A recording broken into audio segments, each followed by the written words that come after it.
శ్రీరామాయణంలో అద్భుతమైనటువంటి పాత్ర పోషించినటువంటి మహానుభావుడు హనుమ. గోష్పదీకృతమారాసిం వశకీకృత రాక్షసం రామాయణ మహామాల రత్నం వందే అనిలాత్మజం అని ఆయన గురించి స్తోత్రం చేస్తే ఇదే స్తోత్రం చేస్తాం. ఏదైనా మనం మెళ్ళో ఒక హారం వేసుకున్నాం అనుకోండి, ఆ హారానికి రెండు వైపులా పేటలు అంటారు. రెండు పేటల్ని కలుపుతూ మధ్యలో ఒక నాయకం పూస అని ఉంటుంది. అది చాలా సొబగుగా చాలా గొప్పగా ఉంటుంది. సీతమ్మ రాముడు అనబడేటటువంటి హారంలోని అటు ఇటు ఉన్న పేటల్ని కలిపేటటువంటి ఆ నాయకం పూస, ఆ మణి హనుమ. ఆయన శ్రీరామాయణానికి అంతటికీ కూడా గొప్ప తేజస్సుని, రామాయణానికి అంతటికీ కూడా అంతటి ప్రకాశాన్ని తీసుకొచ్చినటువంటి మహాపురుషుడు. అసలు స్వామి హనుమ పేరు చెప్తే చాలు, బుద్ధిర్యశో బలం ధైర్యం నిర్భయత్వం అరోగత అజాడ్యం వాక్పటుత్వం చ హనుమత్ స్మరణాత్ లభేత్. హనుమని స్మరించినంత మాత్రం చేత, హనుమకి నమస్కరించి హనుమని సేవించినంత మాత్రం చేత హనుమ యొక్క గొప్పతనం ఎక్కడుందంటే అజాడ్యం. ఆయనని సేవించినటువంటి వారికి జాడ్యము పోతుంది. జాడ్యము అంటే జడత్వము. జడత్వము అన్న మాటకు అర్థం ఏమిటంటే స్పందన శక్తిని కోల్పోవడం. శ్రీరామాయణంలో రామచంద్రమూర్తిగా శ్రీ మహావిష్ణువు వచ్చే ముందే బ్రహ్మదేవుడు అనేక మంది దేవతల్ని శాసించాడు. రావణ సంహారం అంటే అంత తేలికైన విషయం కాదు. నరవానరముల చేత సంహరింపబడడు కనుక, ఆయన నరవానరముల చేత సంహరింపబడనని వరం అడగలేదు కనుక మీ అందరూ కూడా వానరాంశలలో వెళ్ళండి అన్నాడు. దేవతలందరూ వానరుల యొక్క అంశలలో వచ్చారు. కానీ ఒక్క హనుమ అవతారం మాత్రం చాలా విశేషమైన అవతారం. అసలు శ్రీరామాయణంలో విచిత్రం ఏమిటంటే బాలకాండలో హనుమ కనపడరు, అయోధ్యకాండలో కనపడరు, అరణ్యకాండలో కనపడరు. ఆయన కనపడేది 3 కాండలు దాటిపోయిన తర్వాత 4వ కాండ కిష్కింధకాండ ప్రారంభంలో కనపడతారు. 4వ కాండలో కనపడినటువంటి హనుమ కిష్కింధకాండ దాటగానే సుందరకాండలో అత్యద్భుతమైన పాత్ర పోషిస్తారు. ఇంకా తర్వాత శ్రీరామాయణంలో కిష్కింధకాండ వరకు ఉన్న పాత్రల్ని మర్చిపోయిన వాళ్ళు ఉంటారేమో, కానీ ఇక హనుమ పాత్ర మాత్రం ఎవ్వరూ విడిచిపెట్టలేరు. అంత గొప్ప స్థితిని పొందుతుంది. 7 కాండల రామాయణంలో ఉత్తరకాండ చాలామంది చదవరు, 6 కాండలే చదువుతారు. 6 కాండలలో 3 కాండలలో అసలు హనుమ గురించి ఏమీ లేదు. 4వదైన కిష్కింధకాండలో ఆయన ప్రవేశం. 4వదైన కిష్కింధకాండలో హనుమత్ ప్రవేశ సమయంలో అసలు ఆయన ఎలా పుట్టారు అన్నదాన్ని మహర్షి చెప్పలేదు. అకస్మాత్తుగా హనుమ ఆ భయపడిపోతున్నటువంటి సుగ్రీవుణ్ణి నువ్వు ఇలా భయపడకూడదు అన్న దగ్గర ప్రారంభం హనుమ పాత్ర ప్రవేశం. ఎవరి హనుమ, ఎక్కడి నుంచి వచ్చారు, మధ్యలో ఒకసారి సంక్షిప్త పరిచయం మాత్రమే చేస్తారు.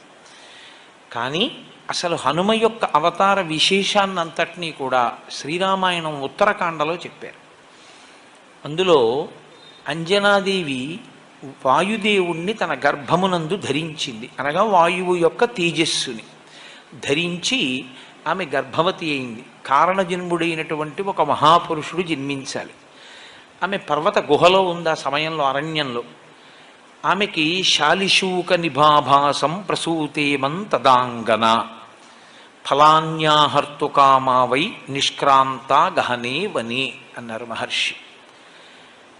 ఆమె శాలిశూక నిభాభాసం, హనుమ యొక్క రంగు గురించి లోకంలో రకరకాల అపోహలు. ఆయనకి తీసుకెళ్ళి నీలం రంగు వేసేస్తూ ఉంటారు. అసలు ఆయన రంగు అది కాదు. ఆయన పచ్చగా బంగారం ఎలా ఉంటుందో అలా ఉంటారు. వేష్టితార్జున వస్త్రంతం విద్యుత్ సంఘాత పింగళం అంటారు సుందరకాండలో మహర్షి. మెరుపుల పోగి ఎలా ఉంటుందో అంత పచ్చటి రంగు అయింది. శాలిశూక నిభాభాసం అంటే ఒక ధాన్యపు గింజని తీసుకుని పట్టుకుంటే దాని మొన ఎలా ఉంటుందో అంత పచ్చగా మిరిసిపోతున్నటువంటి హనుమ ఆ అంజనాదేవి యొక్క గర్భము నుండి బయటికి వచ్చారు.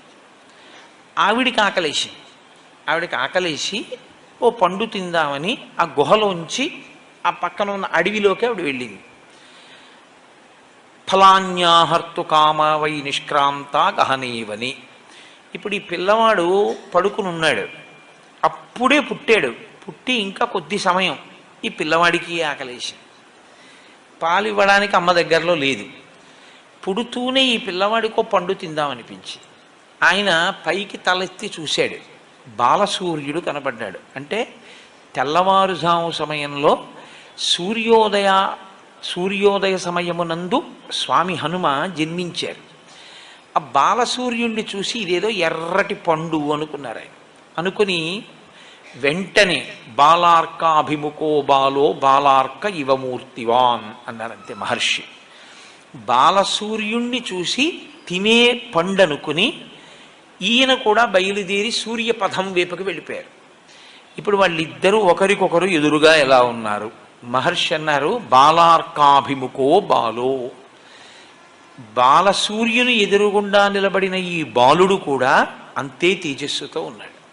పరబ్రహ్మమైన సూర్యనారాయణుడు తన దగ్గరికి వచ్చి తననే తినేద్దామని వస్తున్న బాలుణ్ణి చూశాడు. అరెరే, నేను ఇంత తేజస్సుతో నిలబడితే ఈ పిల్లవాడు కాలిపోతాడు.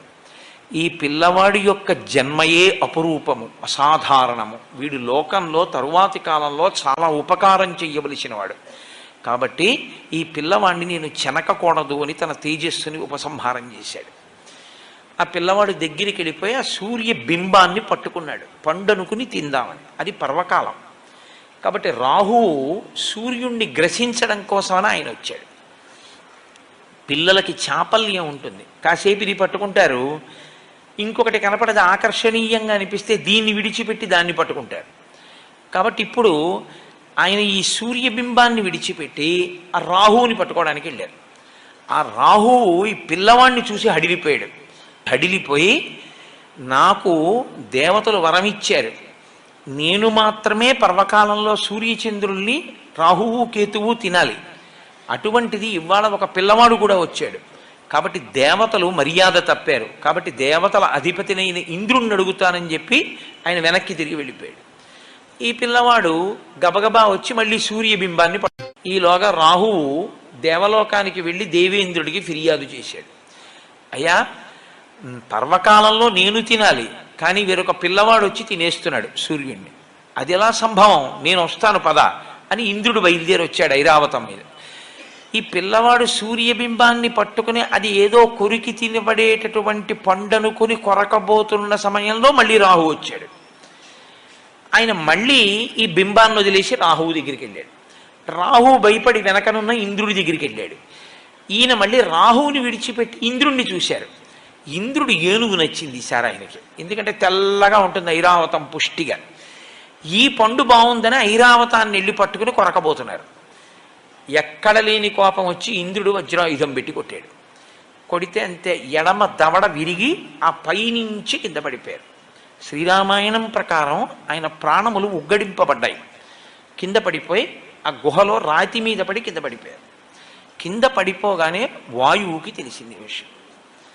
అపారమైన తేజోమూర్తిని శ్రీరామాయణ కాలంలో అందరికీ ఉపకరించడానికి నేను కన్నాను, తండ్రిని అయ్యాను. ఇటువంటి పిల్లవాడిని ఇంద్రుడు ధూర్తుడై వజ్రం పెట్టి కొట్టాడు, కాబట్టి నేను నా ప్రసారమును ఆపేస్తాను. అదో చిత్రం. కాబట్టి ఇప్పుడు వాయువు తన ప్రసారాన్ని ఆపగానే సృష్టిలో ఇప్పటి వరకు జరగని చమత్కారం జరిగింది. ఎవడో హవిస్సిస్తున్నవాడు అలాగే ఉండిపోయాడు, సంధ్యావందనం చేస్తూ అర్ఘ్యమిస్తున్నవాడు అలా ఉండిపోయాడు, నవ్వుతున్నవాడు నవ్వుతూ ఉండిపోయాడు, ఏడుస్తున్నవాడు ఏడుస్తూ ఉండిపోయాడు. ఎక్కడా లోకంలో కదలికలు లేవు. బయట తిరగడం మానే లేదు వాయువు. హనుమ మీద ఇంద్రుడు వజ్రం ప్రయోగిస్తే శరీరముల లోపల తిరగడం కూడా మానేశాడు ఆయన. ఇప్పుడు అలా ఉండిపోతే దేవతలు బాధపడ్డారు. మనుష్యులు పక్షులు మృగములు అలా అయిపోతే దేవతలకి ఎందుకంటే బాధ? మనం హవిస్సిస్తే తప్ప దేవతలకు అన్నం దొరకదు. మనం ఇచ్చిన హవిస్సే వాళ్ళు తింటారు, తిని తృప్తి పొంది వాళ్ళు వర్షం కురిపిస్తారు. కాబట్టి ఇప్పుడు దేవతలకు హవిస్సు లేదు. కాబట్టి మనుష్యలోకం పక్షాన దేవతలందరూ బ్రహ్మగారి దగ్గరికి వెళ్ళారు. వెళ్ళి, అయ్యా, వాయువు తన యొక్క ప్రసారమును నిలిపివేశాడు, లోకమంతా కాష్టభూతమైంది. ఒక్కసారి మీ సృష్టి వంక చూడండి, ఏది కదలటల్లా. చెట్టు, చిగురుటాకు, పక్షి, జంతువు, నీరు, చాప అన్నీ అలా అయిపోయాయి. ఎలా అంటే బ్రహ్మగారు అన్నారు, వాయు ప్రాణ సుఖం వాయు, వాయు సర్వమిదం జగత్, వాయునా సంపరిత్యక్తం నా సుఖం విందతే జగత్. ఎంత గొప్ప మాట అన్నారండి బ్రహ్మగారు రామాయణంలో. వాయు ప్రాణ, వాయువే ప్రాణము అన్నాడు. వాయువుని రమ్మని నేను పిలవాలి, కోపించి ఉన్నాడు. నేను రాను అని కూడా ఓ మాట అనేస్తే చాలా పెద్ద ప్రళయమే వస్తుంది, కాబట్టి నేనే వస్తానన్నారు బ్రహ్మగారు. తిన్నగా వెళ్ళి పిల్లవాడిని ఇలా ముట్టుకున్నారు. బ్రహ్మగారు ఇలా ముట్టుకోవడం ఏమిటి? అది సృష్టి శక్తి బ్రహ్మగారంటే. ఆయన ముట్టుకుంటే సృష్టి జరుగుతుంది. కాబట్టి ఆ పిల్లవాడిని ఇలా ముట్టుకోగానే ఆ పిల్లవాడు మళ్ళీ లేచాడు. లేవగానే ఇంద్రుడి వంక చూసి ఆయన అన్నారు, నేను ఇవాళ ఈ పిల్లవాడి వలన దేవతలకు లోకములకు పెద్ద ఉపకారం ఒకటి జరగవలసి ఉంది, అందుకుని మళ్ళీ బ్రతికించాను. మీ అందరూ కూడా ఈ పిల్లవానికి వరములు ఇవ్వండి అన్నాడు. అంటే ఇంద్రుడు అన్నాడు, ఈ పిల్లవాడిని పడగొట్టింది నేనే. నేను వేసిన వజ్రాయుధానికి ఇతని ఎడమ దవడ సొట్టపడింది కాబట్టి, సొట్టబడిన హనువులు కలిగిన వాడు కాబట్టి ఈ పిల్లవాణ్ణి నేను వజ్రాయుధంతో కొట్టానన్న దానికి గుర్తుగా హనుమా అని పిలవబడతాడు. 2, నేనిచ్చే వరం ఏమిటంటే ఈ పిల్లవాణ్ణి నా వజ్రాయుధము ఇక చెనకలేదు. సూర్యభగవానుడు అన్నాడు, నాలో ఉన్న తేజస్సులో 100వ వంతు ఈ పిల్లవాడికి ఇచ్చేస్తున్నాను. వీడికి శాస్త్రం చదువుకునే యోగ్యత కలిగిన నాడు సమస్త శాస్త్రములు నేను బోధ చేస్తాను. వరుణుడు అన్నాడు, ఈ పిల్లవాడికి అలసట, దగ్గుత్తిక ఇలాంటివి కలగవు. వరుణపాశముల చేత ఈ పిల్లవాడు ఎప్పుడూ మృత్యువుని పొందడు. యమధర్మరాజు గారు అన్నారు, నా శక్తి 2 రకములుగా ఉంటుంది, ఒకటి రోగము, 2 మృత్యువు. ఈ 2 లోకంలో ప్రవేశపెడతాను నేను. నా అనుగ్రహం చేత ఈ పిల్లవాడికి రోగం ఉండదు, ఈ పిల్లవాడికి మృత్యు ఉండదు, కాబట్టి ఇతను మృత్యువునకు అతీతుడై ఉంటాడు. చతుర్ముఖ బ్రహ్మగారు అన్నారు, ఈ పిల్లవాడు బ్రహ్మదండమునకు కూడా లొంగడు. ఎవరికొచ్చే ఈ శక్తులన్నీ? ఇంకా ఒక గుక్కెడు పాలు, అమ్మ పాలు కూడా తాగని పిల్లవాడికి బహుశః పౌరాణిక వాంగ్మయంలో ఎవరికీ కలగనంత రీతిలో హనుమకొచ్చాయి ఇవన్నీ పుట్టిన గంటలో. ఇన్ని దేవతల శక్తులు ఆయనకు వచ్చేసాయి. ఇంతమంది మిగిలిన దేవతలు అందరూ వచ్చారు. అందరూ తమ తమ శక్తుల్ని ధారపోయడంలో చిత్రం ఏమిటంటే, అమ్మవారు ఆవిర్భవిస్తుంటుంది దేవీ భాగవతంలో, అప్పుడు తమ శక్తిలో కొంత ధారపోస్తారు. ఇక్కడ వాళ్ళు ఏం చేశారంటే, మా ఆయుధముల వలన ఈ పిల్లవాడు చెనకబడడు. కాబట్టి ఇప్పుడు హనుమని బంధించగలిగినది, కొట్టగలిగినది, చంపగలిగినది, అలసటకి గురి చెయ్యగలిగినది, కాల్చగలిగినది, తడపగలిగినది ఏది ఎవరికి శక్తి లేదు. అటువంటి ఒక మహాభూతము తయారైంది, ఆయనే హనుమ. 1 గంటలో ఇన్ని శక్తుల్ని పిల్లవాడికి ఇచ్చేశారు. ఆయన పసిపిల్లాడు. ఇన్ని శక్తుల్ని ఇచ్చారు కానీ బాల్య చాపల్యమును తీయలేదు. ఈయన అంజనాదేవితో కలిసి వెళ్ళి మున్యాశ్రమములకు వెళ్ళి ఆ చెట్లన్నీ విరగొట్టేసేవారు, ఆ పాకలన్నీ పీకేసేవారు, ఆ బట్టలన్నీ చింపేసేవారు. విపరీతమైన బలం. అది ఎలా వినియోగించుకోవాలో తెలియగలిగినటువంటి పరిణతిని పొందినటువంటి వయస్సు కాదు. చాపల్యము చేత ఈ బలమంతా కూడా అందరినీ ఇబ్బంది పెట్టేదిగా తయారయ్యింది. అప్పుడు ఋషులందరూ అన్నారు, ఈ పిల్లవాని బలము ఈ పిల్లవాడు మరిచిపోవుగాక. మరి ఎప్పుడు గుర్తొస్తుంది ఈ పిల్లాడికి అని అడిగారు. యదా తే స్మార్యతే కీర్తి తదా తే వర్ధతే బలం. ఈ పిల్లవాని యొక్క బలాన్ని మళ్ళీ జ్ఞాపకం చెయ్యడం కోసమని ఏ మహాపురుషుడు ఏ కాలమునందు స్తోత్రం చేస్తాడో ఆ కాలమునందు జ్ఞాపకానికి వస్తుంది. అంటే ఇప్పటికీ హనుమ మరిచిపోయి ఉన్నారా తన బలాన్ని? మరిచిపోయి ఉంటే 100 యోజనములు ఎలా దాటారండి? హనుమ ఎప్పుడూ బలవంతులే. ఆయన శాపం ఎప్పుడు తీరిపోయిందో తెలుసా అండి? కిష్కింధకాండ చివరిలో తీరిపోయాయి. కిష్కింధకాండ చిట్ట చివరిలోకి వెళ్ళినప్పుడు ఆ 100 యోజనముల సముద్రాన్ని దాటి వెళ్ళాలి. దొరికేసిందిగా, విషయం తెలిసిపోయింది. 100 యోజనములు దాటి వెళ్ళిపోతే అవతల ఉన్న కాంచన లంకలో శిశుపా వృక్షం కింద సీతమ్మ తల్లి ఉందని ఎలా తెలుసు? అంటే దూరదృష్టి కలిగినటువంటి వాడు సంపాతి ఎంత దూరమైనా చూసి చెప్పగలడు. ఇదిగో ఇక్కడి నుంచి నాకు చూస్తే 100 యోజనముల అవతల కాంచనలంకలో ఉన్నటువంటి శీశుపావృక్షం కింద కూర్చున్న సీతమ్మ తల్లి నాకు కనపడుతోంది, అక్కడుంది సీతమ్మ అని చెప్పాడు. కాబట్టి ఇప్పుడు 100 యోజనములు దాటి వెళ్ళాలి. ఎవరు వెడతారు? మైందుడున్నాడు, ద్వివిధుడున్నాడు, జాంబవంతుడున్నాడు, అంగదుడున్నాడు, సుషేణుడున్నాడు, తారుడున్నాడు. వీళ్ళందరూ లేచి ఒకడు 30, ఒకడు 40, ఒకడు 50, ఒకడు 60, ఒకడు 70, ఒకడు 90. ఎవడు ఎంత చెప్పినా 100 వెళ్ళి 100 తిరిగి రాలేని వాడు సముద్రంలోనే పడిపోతాడు.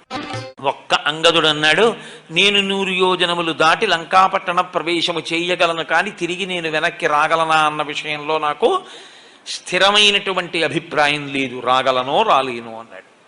జాంబవంతుడు అన్నాడు, నువ్వు ప్రభువి, నిన్ను పంపించడమేమిటి అని అప్పుడు స్తోత్రం చేశాడు హనుమని. హనుమా, నీ శక్తి నీకు తెలియదు, నువ్వు నీ శక్తిని పుంజుకో, నీ బలాన్ని నువ్వు మరిచిపోయావు, నీకింత శక్తి ఉంది, నువ్వు వాయుదేవుని కుమారుడవు అని స్తోత్రం చేశాడు. ఆయన్ని స్తోత్రం చేసి గుర్తు చెయ్యగానే శాప విమోచనం అయిపోయింది, ఆయనకి బలం వచ్చేసింది. హనుమ ఉత్తరక్షణ ప్రతిజ్ఞ చేశారు, నేను ఇక్కడ నుంచి బయలుదేరితే నేను నిలబడినప్పుడు, నేను ఇక్కడి నుంచి ఎగిరినప్పుడు నా పాదముల యొక్క శక్తిని భూమి తట్టుకోలేక పాతాళములోకి కుంగిపోతుంది. కాబట్టి నేను మహేంద్రగిరి పర్వత శిఖరముల మీద నిలబడి అక్కడి నుంచి బయలుదేరుతాను. నా శక్తి ఏమిటో నాకు అర్థమైంది. 100 యోజనముల సముద్రమును నేను లంఘించి ఆవలకి వెళ్ళక్కర్లేదు, నేను ఇప్పుడు 100 యోజనములు గడచి వెడతానన్నారు ఆయన. అప్పుడే పోయింది ఆయనకి ఆ శాపం. హనుమ గురించి ఒక మాట చెప్తారు కిష్కింధకాండ చిట్ట చివరి శ్లోకంలో, సవేగవాన్ వేగ సమాహితాత్మా హరిప్రవీర పరవీరహంత మనస్సమాధాయ మహానుభావో జగామలంకాం మనసా మనస్వి. ఇది చివరి శ్లోకం కిష్కింధకాండకి. మహర్షి అన్నారు, శరీరంతో వెళ్ళాలి సముద్రం దాటి, మనసుతో వెళ్ళిపోయారు హనుమన్నారు. అది ఆయన మనోజవం, ఆయనకేం భయం లేదు. హనుమ అంటే హనుమే. అందుకే రామాయణంలో మీరు జాగ్రత్తగా పరిశీలిస్తే హనుమ ఎక్కడ ఉంటారో అక్కడ ప్రాణములు నిలబడతాయి. మీరు చూడండి, ఆయన మొట్టమొదట కిష్కింధకాండలో కనపడ్డప్పుడు సుగ్రీవుడు హడిలిపోయి పారిపోతున్నాడు. ఆపారు ఆయన. ఎందుకు అలా పారిపోతున్నావు అని అడిగారు. లఘుచిత్తతమాత్మానం నస్థాపయసి యోమతః అన్నారు ఆప్ చేసి. ఇంత తేలికైన మనస్సున్నవాడివి, ఇంత పిరికివాడివి, నువ్వు వానరాజ్యానికి రాజవుతావా నువ్వు? అహో శాఖా మృగత్వంతే అన్నారు. అది మంత్రి అంటే. ఎప్పుడు ఎలా మాట్లాడాలో అలా మాట్లాడారు. కొమ్మల మీద తిరిగే కోతి ఏమిట్రా ఈ పరుగో అని అడిగారు. ప్రభువు అని దయ చూపించలేదు. ఏమిటా పరిగెత్తడం ఏమిటి? ఎందుకు పరిగెడుతున్నావు ఋష్యమూకం మీద? వాలి రాడుగా ఇక్కడికే, దేనికి నీకు భయం? ఇద్దరు నరులు వస్తున్నారు, చూడు ఎలా ఉన్నారు. రామలక్ష్మణులు వెళ్ళిపోతున్నారు అక్కడ పంపా తీరంలో. వాలి పంపి ఉంటాడు నన్ను చంపడానికి, వాళ్ళిద్దరిని చూస్తే భయం ఇట్లా, అందుకే పారిపోతున్నానన్నారు. చూస్తే పారిపోవడమే, వాళ్ళెవరో ఏమిటో నేను కనుక్కొస్తాను, అలా ఉండు. వెళ్ళి రామలక్ష్మణులతో సుగ్రీవుడికి మైత్రి చేయించారు. రామలక్ష్మణులకు సుగ్రీవుడికి మైత్రి జరిగింది కాబట్టి సుగ్రీవుడికి రాజ్యం వచ్చింది. సుగ్రీవుడి భార్య రుమ సుగ్రీవుడికి దక్కింది. అసలు యుద్ధకాండలో ఆయన చేసినటువంటిది ఒక అత్యద్భుతాన్ని చేశారు ఆయన. అది అనన్య సామాన్యం. ఎందుచేత అంటే ఒకరోజు యుద్ధకాండలో ఇంద్రజిత్ యుద్ధం చేశాడు. యుద్ధం చేసినప్పుడు వానర సైన్యంలో ఎవ్వరూ లేచి నిలబడడానికి వీలు లేకుండా రామచంద్రమూర్తి అంతటి వాడు నిలబడిన తీరుని వాల్మీకి మహర్షి వర్ణించారు. వడగళ్ల వానలో నిలబడిన వాడిలా ఉన్నాడు రాముడు అన్నారు. ఒక వానరుణ్ణి కాదు, కొన్ని కోట్ల మంది వానరుల్ని, 84 కోట్ల మంది వానరుల్ని అని నాకు జ్ఞాపకం. ఆకాశంలో మేఘాల చాట్న ఉండి ఎప్పుడు బాణం తీశాడో, ఎప్పుడు బాణం వేశాడో తెలియకుండా అందరి శరీరంలోనూ బాణాల ములుకులు విరిగిపోయాయి. కొన్ని లక్షల మంది చనిపోయారు, కొన్ని లక్షల మందికి కాళ్ళో చేతిలో విరిగిపోయాయి. రామలక్ష్మణులు కూడా పడిపోయారు నేల మీద. ఆ పడిపోయిన రోజున బ్రహ్మాస్త్రానికి కట్టుబడడు కాబట్టి ఇంద్రజిత్ బ్రహ్మాస్త్రం వేసి వెళ్ళిపోతే హనుమ ఒక్కరే బ్రహ్మాస్త్రమునకు కట్టుబడరు కాబట్టి ఆయన లేచారు. గౌరవం ఇచ్చి బ్రహ్మాస్త్రానికి కాసేపు కట్టుబడి లేచారు. విభీషణుడికి తెలుసు కాబట్టి తట్టుకున్నాడు. ఇక మిగిలినటువంటి వీళ్ళిద్దరూ 2 కాగడాలు పట్టుకుని అసలు బతికున్నారా ముఖ్యమైన వీరులు చూద్దామని వెడుతున్నారు. పెద్దవాడు అని జాంబవంతుడి దగ్గరికి వెళ్ళారు. కనురెప్ప పైకెత్తడానికి లేదు జాంబవంతుడికి, అలా కొట్టేశాడు ఇంద్రజిత్తు. పడిపోయి ఉన్నాడు ఆయన పెద్దవాడు. కాగడాలు పట్టుకుని వెళ్ళి విభీషణుడు అన్నాడు, తాతా కుశలమా అని అడిగాడు. అంటే జాంబవంతుడు అన్నాడు, హనుమ కుశలమా అని అడిగాడు. అడిగితే విభీషణుడు అన్నాడు, తాత రామలక్ష్మణులు కుశలమా అని అడగవలసింది, నువ్వు అలా అడగలేదు. నువ్వు అలా అడగకుండా హనుమ కుశలమా అని అడుగుతున్నావు, పొరపాటు పడ్డావా అన్నారు. అంటే జాంబవంతుడు అన్నాడు, నేను పొరపాటు పడి అడగలేదు, పూర్తి స్వస్థతతో ఈ మాట చెప్తున్నాను నేను. ఎందుకో తెలుసా? ఆ హనుమ ప్రాణాలతో కాని ఉన్నారా, మనందరం ఉన్నట్లే. హనుమజ్జుజ్జిత ప్రాణే జీవంతోపి వయం హతాహ. ఆ హనుమ కాని మరణించారా, మనందరం బతికున్నా చచ్చిపోయినట్టు. ఒకవేళ మనందరం చచ్చిపోయిన హనుమ ఒక్కరు బతికుంటే మనందరం బతికినట్టే, బతికించేస్తారాయన. అందుకు అడిగాను, ఉన్నాడా క్షేమంగా? ఇంకొకడైతే ఈ కితాబు విన్నందుకు, చూశావా నా సంగతి అంటాడు విభీషణుణ్ణి. హనుమ వంగి జాంబవంతుడి పాదములు పట్టుకుని, తాత హనుమ నీకు నమస్కరించుచున్నాడు అన్నారు. అంటే ఆయన అన్నారు, నాయన వేళ లేదు, ఈ రాత్రి లోపల బతకాలి సైన్యం. ఉత్తర క్షణంలో ఎక్కడున్నారు వాళ్ళు? దక్షిణ సముద్రానికి ఆవల కాంచనలంకలో ఉన్నారు. ఈ రాత్రికి రాత్రే నువ్వు ఇక్కడి నుంచి ఎగిరిపోయి ఉత్తర దిక్కున కైలాసము వృషభము అన్న 2 పర్వతముల మధ్యలోకి వెళ్ళాలి. అక్కడ ఒక ఓషధీ పర్వతం ఉంది, అందులో 4 ఓషధులు ఉన్నాయి. నువ్వు వెంటనే వెళ్ళి ఆ 4 ఓషధులు పట్టుకొచ్చేయాలి 10 నిమిషాల్లో. వాల్మీకి రామాయణంలో మహర్షి ఏమన్నారో తెలుసా అండి? రావణాసురుడి మేడ కూడా కదిలిపోయింది ఆయన వేగానికి.